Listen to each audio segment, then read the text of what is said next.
कांग्रेस नेता राहुल गांधी ने सोमवार को अर्थव्यवस्था के मोर्चे पर मोदी सरकार पर नए अंदाज में निशाना साधा। अपनी नई वीडियो सीरीज में राहुल ने कोरोना संकट के कारण अर्थव्यवस्था की स्थिति पर बात की। राहुल गांधी ने कहा कि बीजेपी सरकार ने असंगठित क्षेत्रों की अर्थव्यवस्था पर आक्रमण किया और आपको गुलाम बनाने की कोशिश की जा रही है।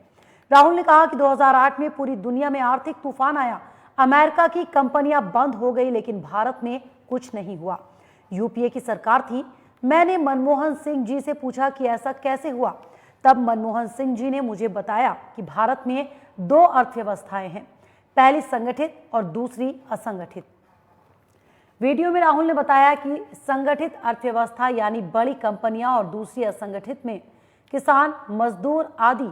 जब तक असंगठित संगठन मजबूत है तब तक कुछ नहीं हो सकता है।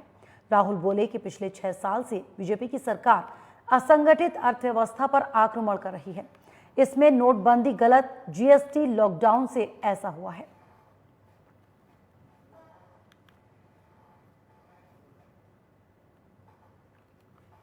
तो आज एक बार फिर से की सरकार ने असंगठित अर्थव्यवस्था पर आक्रमण किया है और आपको गुलाम बनाने की कोशिश की जा रही है। 2008 में जबरदस्त आर्थिक तूफान आया, पूरी दुनिया में आया, अमेरिका में, जापान में, यूरोप में, चाइना में, सब जगह आया। अमेरिका के बैंक गिर गए, कंपनियां बंद हो गई, एक के बाद एक कंपनी की लाइन लग गई, बंद हो गई। यूरोप के बैंक गिरे, मगर हिंदुस्तान को कुछ नहीं हुआ। यूपीए की सरकार थी, प्रधानमंत्री जी के पास गया और मैंने उनसे पूछा, मनमोहन सिंह जी बताइए, पूरी दुनिया में आर्थिक नुकसान हुआ है, हिंदुस्तान को कोई असर नहीं हुआ, कारण क्या है? मनमोहन सिंह जी ने कहा, राहुल, अगर हिंदुस्तान की अर्थव्यवस्था को समझना चाहते हो तो यह समझना होगा कि हिंदुस्तान में दो अर्थव्यवस्थाएं हैं। पहली असंगठित अर्थव्यवस्था और दूसरी संगठित अर्थव्यवस्था।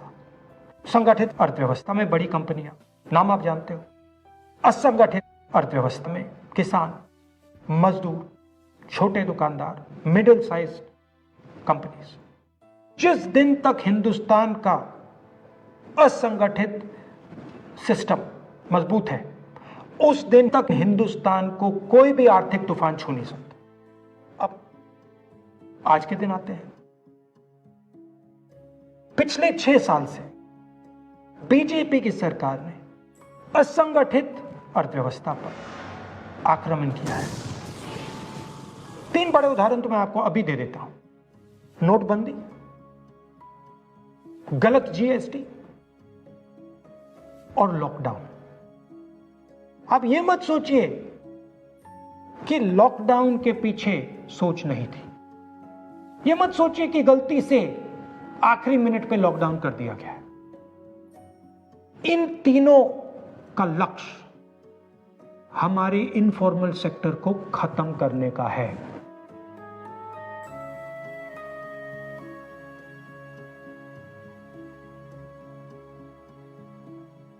प्रधानमंत्री जी को अगर सरकार चलानी है, मीडिया की जरूरत है, मार्केटिंग की जरूरत है। मीडिया और मार्केटिंग 15-20 लोग करते हैं। इनफॉर्मल सेक्टर में पैसा है, लाखों करोड़ रुपए, जिसको ये लोग छू नहीं सकते।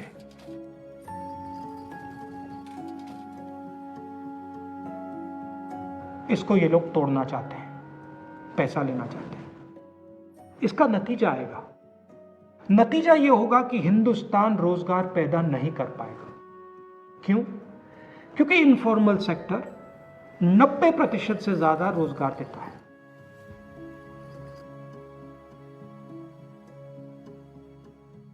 जिस दिन इनफॉर्मल सेक्टर खत्म हो गया, नष्ट हो गया, उस दिन हिंदुस्तान रोजगार पैदा नहीं कर पाएगा। आप ही इस देश को चलाते हो, आप ही इस देश को आगे ले जाते हो, और आपके खिलाफ साजिश हो रही है। आपको ठगा जा रहा है और आपको गुलाम बनाने की कोशिश की जा रही है। हमें इस आक्रमण को पहचानना पड़ेगा और पूरे देश को मिलकर इसके खिलाफ लड़ना पड़ेगा।